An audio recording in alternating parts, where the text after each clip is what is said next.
pega una cosa con otra y con otra y con otra, hace verdaderas monstruosidades, quimeras tan estrambóticas que al final uno solo se puede reír entregado a la extravagancia. El buen gusto lo inventó el diablo, le digo, pero ella no me escucha. Son unos mentirosos tristes, como todos los mentirosos, sigue. Mienten y creen que la gente no se da cuenta. Viven rodeados, literalmente rodeados de mentiras. Las cuelgan, las exhiben con orgullo y algunas personas aprovechadas nos dedicamos a fabricárselas. Esa es una conversación entre el protagonista y su ex psiquiatra, que ahora es su amiga, en este libro Los Extratos de Juan Cárdenas, que está en Colombia, ahí en el Cauca. ¿Cómo estás, Juan Cárdenas? ¿Cómo estás? Bienvenido. Hola, muchas gracias por invitarme y saludo a todos y todas las que nos están escuchando. Bueno, si usted no había escuchado de Juan Cárdenas, yo le cuento que él nació en Popayán, en Colombia, es autor de diversas novelas, entre ellas Zumbido y Los Estratos, que tuvo el premio Otras Voces y se publicó el 2013, además de Ornamento, Tú y yo, y una novelita rusa, El Diablo de las Provincias, que ganó una serie de premios. Elástico de Sombra, también ha publicado los volúmenes de relatos, Carreras Delictivas y Volver a Comer del Árbol de la Ciencia. En el 2017 fue incluido en la lista Bogotá 39, trabaja como docente e investigador en la maestría de escritura creativa del Instituto Caro y Cuervo en Bogotá, y este libro fue publicado en nuestro país por una asociación entre dos editoriales que yo encuentro fantásticas, por su selección y por su bellísimo trabajo editorial, Montacerdos y Banda Propia, pero ellos ya te habían publicado. Hay otro libro de Juan Cárdenas en nuestro país que ustedes pueden conseguir, que es El Diablo de las Provincias. Y esa figura del diablo vuelve a aparecer acá en este libro. Voy a hacer un pequeñísimo resumen, Juan, para que vayamos conversando y la gente se pueda hacer una idea. En Los Estratos conocemos a este varón de mediana edad, nunca sabemos exactamente cuántos años tiene, que es un heredero de una empresa que está en crisis, y al mismo tiempo él también está en crisis, a pesar de que al inicio de la novela entendemos que él tiene una buena situación económica, que tiene una guapa esposa, que vive en un buen lugar, pero a él lo empiezan a acechar ciertas imágenes del pasado que él no logra resolver, y además con el paso de la novela nos vamos dando cuenta que también él fue paciente psiquiátrico, estuvo recluido y que por eso también tiene una relación bien compleja, ¿no?, con su propia psiquis, y todo el mundo alrededor lo está mirando, en cualquier momento se le suelta la chaveta de nuevo. Ese es un poquito el camino que lo acompañamos a hacer, tratando de resolver estos fantasmas que le aparecen, ¿no? Y quería preguntarte, Juan, por esa voz, por escoger contar la historia de este hombre que inicialmente pareciera que no tiene ningún problema, y a medida que vamos acompañándolo nos damos cuenta que hay mucho fantasmeo a su alrededor. Sí, bueno, lo de la voz es como el gran asunto del libro, ¿no? Fue como lo que más me demoré en madurar, etcétera. Y tengo que decir que me sirvió mucho. Yo en esa época justo estaba leyendo mucho un historiador del arte que se llama Avi Warburg. Y Avi Warburg, curiosamente, a mí me encanta toda la teoría del tipo, etcétera. Bueno, no les voy a aburrir contándoles eso, pero sí conviene que les cuente que Avi Warburg sufrió unas crisis psicóticas y él tiene una correspondencia con Vince Wanger, que era su psiquiatra, y leer esa correspondencia de Warburg con Vince Wanger, que la publicó Adriana Hidalgo, por cierto, se llama La curación infinita en el volumen de Adriana Hidalgo. Me sirvió un montón para pensar todo este tema, digamos, de la psicosis, pero a mí me interesaba la idea de la psicosis en relación como con el capitalismo, con cómo funciona hoy el capitalismo, ¿no? Con lo que nos hace, con lo que nos hace a los cuerpos, a la salud mental, pues vivir en esta cosa, ¿no? Donde además parece que no hay salida, donde parece que no hay alternativa, donde cualquier cosa que parezca pensar fuera del capitalismo parece ingenuo. Entonces me interesaba como la idea de este hombre en ese borde de la salud y de la enfermedad, ¿no? Siempre como ahí navegando en ese... pero claro, él tiene que él tiene que coquetear con el peligro de la psicosis para poder empezar a recordar, a hacer memoria de lo que necesita ir recordando, ¿no? Que es lo que más o menos la novela nos va a ir revelando poco a poco de cuál es ese recuerdo que él está tratando de perseguir, ¿no? Entonces, claro, la voz en eso era clave porque justamente lo que yo me preguntaba era, bueno, ¿cómo es la voz de alguien que está enfermo de esa manera? Entonces, yo me imaginaba una voz agrietada, una voz a la que se le meten muchas voces. Y eso es lo que termina pasando también en el libro. El libro se empieza como a llenar de ruidos y de voces ajenas y termina hablándose en un registro que está muy lejos, creo yo, de la primera persona convencional. Queda como en una zona, creo que yo que indecidible, ¿no? De quién está hablando al final. Ahora, a mí me pareció muy fascinante, además de esa construcción de la voz, por supuesto, amando tanto Colombia como lo hago, me encantó leer más bien palabras colombianas y leerlas en mi cabeza con el tono maravilloso de los distintos lugares de ese territorio increíble y tan diverso, además, que es Colombia, es tan maravilloso. Pero además me pasó, Juan, y no sé si tú lo sientes, y yo sé que siempre es una lata para los escritores y escritoras como que los vinculen con otros que están haciendo, pero hay una voz latinoamericana, pensando, por ejemplo, en Hecho en Saturno, que lo publicó también de Rita Indiana, que lo publicó Banda Propia acá, o en Temporada de Huracanes, por ejemplo, de Fernanda Melchor, que construyen estos mundos que están como siempre al límite de lo fantástico.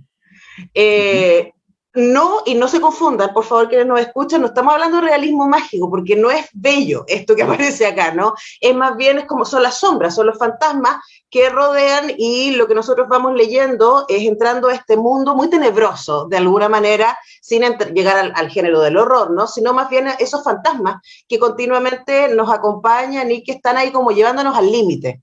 Y quizás esa misma locura del personaje nos da cierta lucidez respecto a esta mirada sobre el capitalismo que tú propones, y de ahí que yo haya escogido partir con ese párrafo.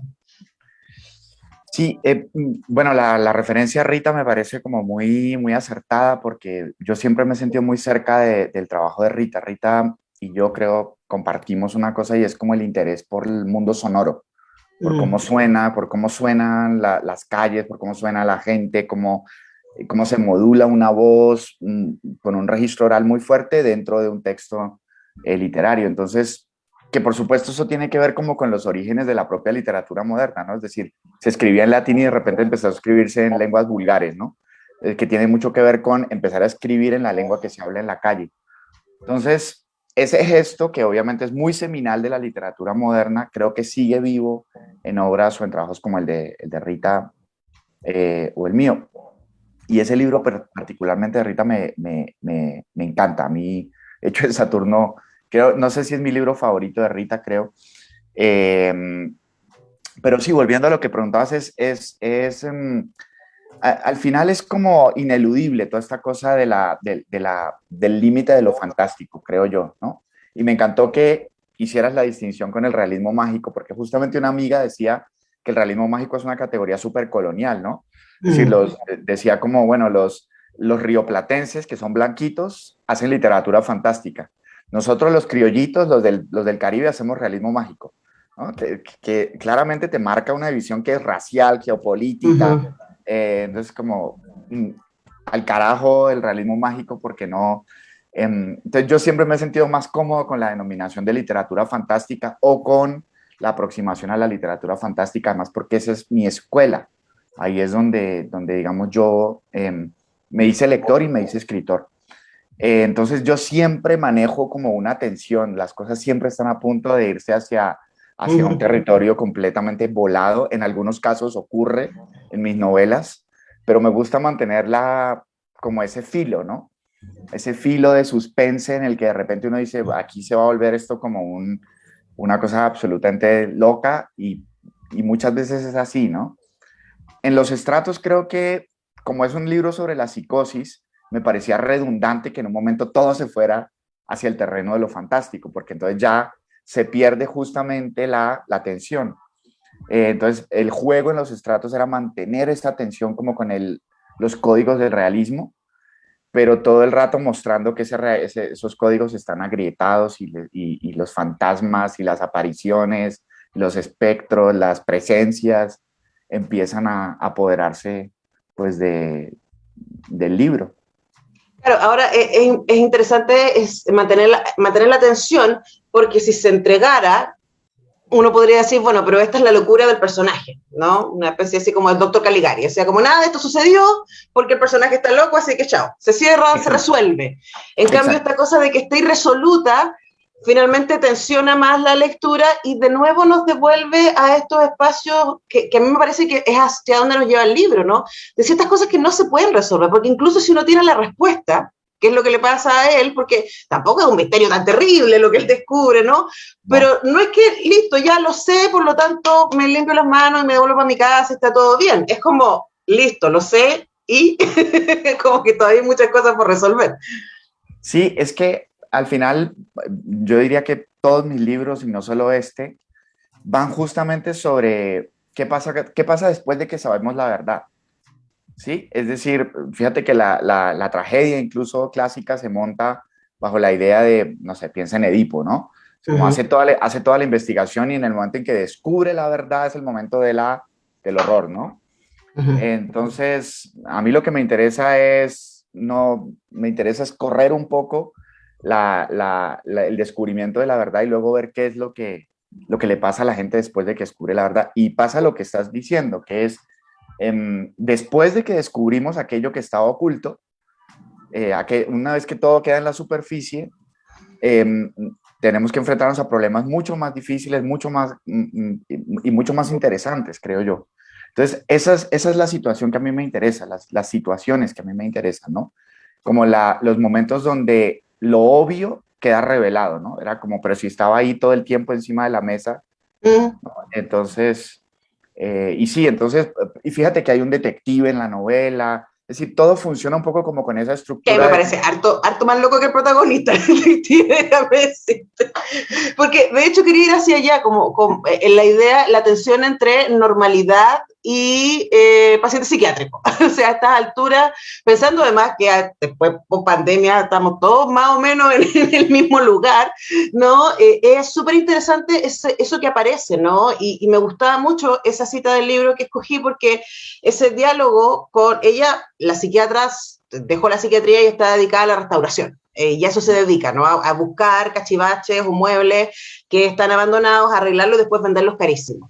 Y aquí está haciendo toda una reflexión sobre los New Rich. Y a mí me pareció muy interesante porque yo siento que un poco el libro se mueve alrededor de eso, que el ir abandonando al personaje su estatus y su posición, mientras todo el resto trata de sujetarla como sea, de alguna manera pone en evidencia también esta lógica de que vivimos fundados en mentiras, ¿no? Y que hay gente que vive de vendernos mentiras.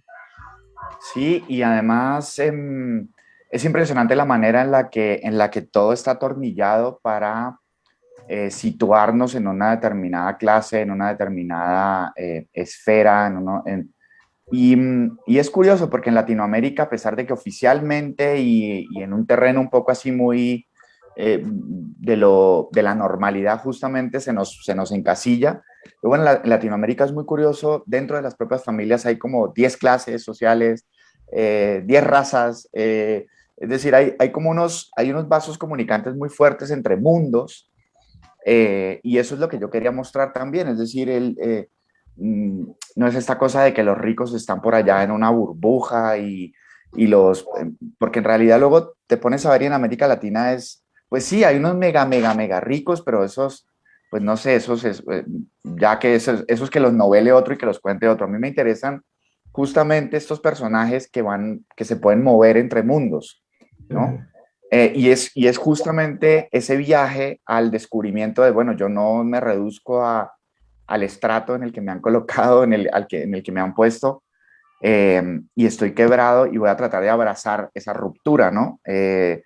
Entonces, como que el viaje que propone el libro es ese, es como acompañemos a esta persona a ver cómo descubre que los estratos están dentro de él, ¿no? Él es los estratos, él, todo él. Entonces, em, sí, es eso, tú lo has dicho mucho mejor que yo.